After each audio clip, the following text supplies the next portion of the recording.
বাঙালিদের ট্র্যাডিশনাল রেসিপিগুলির মধ্যে অবশ্যই এটা অন্যতম।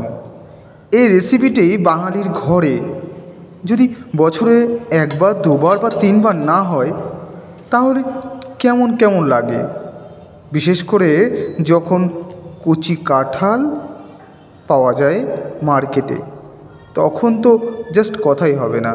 আজকে সেই বাঙালির ট্র্যাডিশনাল রেসিপি অর্থাৎ ইঁচড় চিংড়ি, যেটা বাঙালির খাবারকে বহু গুণ মাধুর্য বাড়িয়ে দেয়। চলুন আজকে কীভাবে বানানো হয় ইঁচড় চিংড়ি, খুব সহজ কিছু পদ্ধতিতে এটা বানাবো এবং কিছু ইউনিক এবং আলাদা পদ্ধতিতে বানাবো, তাই ভিডিওর পুরোটা সঙ্গে থাকতে হবে। ইঁচড় চিংড়ি তৈরি হবে, তাই চিংড়ি তো লাগবেই। চিংড়িগুলোকে ভালো করে বাছাই করে নেওয়া হলো। এবার ইঁচড় কেটে নেওয়ার পালা। এই ইঁচড় কাটার একটা ইউনিক পদ্ধতি আছে। ইঁচড় কেটে এভাবে যদি জলের মধ্যে ভিজিয়ে রাখা হয় বেশ কিছুক্ষণ, তাহলে এর মধ্যে যে আঠা বা তরুক্ষিত রয়েছে সেটা অনেক সহজেই চলে যায়। এরপর এটাকে ঘষতে হয়, ঘষলে আরও কিছুটা চলে যায়, তাহলে আপনার হাতে যে আঠা লেগে যাওয়ার ভাবটা আছে না, সেটা কিন্তু থাকবে না। এবার আস্তে আস্তে সমস্ত ইঁচড়গুলো কেটে নিতে হবে।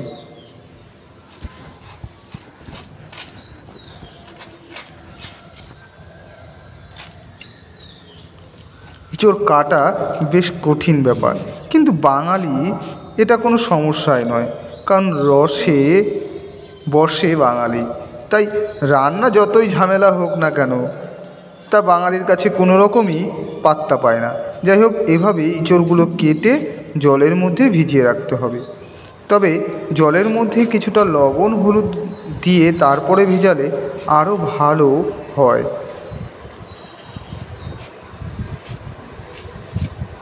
এভাবে এক এক করে আমরা সমস্ত ইঁচড়গুলোকে ছাড়িয়ে নিলাম বা ছোট ছোট পিস করে নিলাম। এরপরে ইঁচড়গুলোকে হালকা হলুদ লবণ দিয়ে একটা সিটি দিয়ে নিয়েছি। এদিকে আলু কেটে নিয়েছি ডুমো ডুমো করে। এবার সর্ষের তেল, আর এই রান্নাতে সর্ষের তেলের ব্যতিক্রম হবে না। একদিকে যখন আলুগুলোকে ভাজবো, ঠিক অন্যদিকে অন্য একটা কড়াইতে আমরা চিংড়ি মাছগুলোকে ভেজে নেব।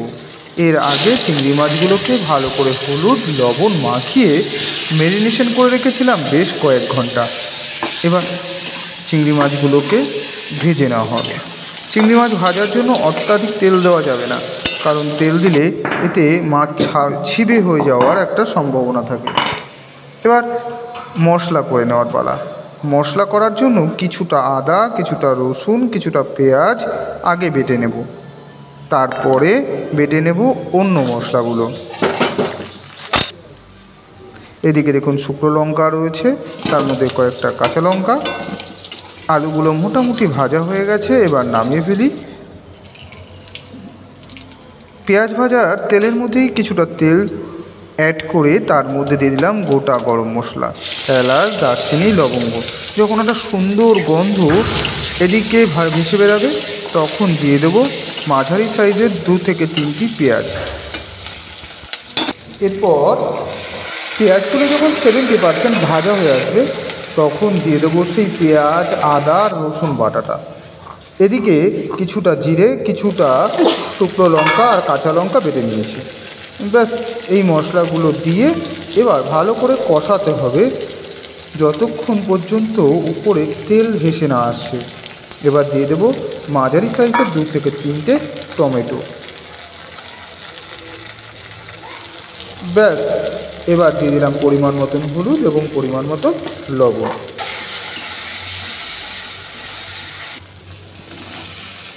আগে থেকে সিদ্ধ করা ইঁচড়, তার সঙ্গে ভালো করে মশলাগুলো কষিয়ে নেব।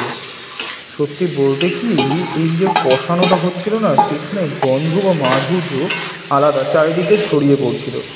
এরপরে আলুগুলো দেওয়া হলো। এদিকে কিছুটা গরম জল বসিয়ে দিয়েছি। যখন কষানো 70% হয়ে আসবে, তখন চিংড়ি মাছগুলো দিয়ে দিতে হবে। চিংড়ি মাছ দিয়ে আরও বেশ কিছুক্ষণ কষাতে হবে।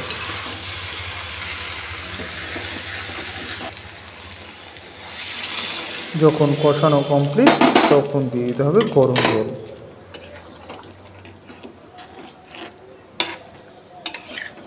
বেশি জল দেওয়া যাবে না, কারণ অলরেডি সমস্ত খাদ্যদ্রব্যগুলোই রান্না হয়ে গেছে।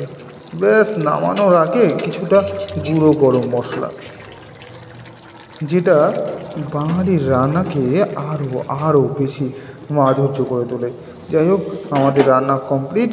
এবার নামিয়ে নেওয়ার পালা। দেখুন কি ডিলিশিয়াস লাগছে।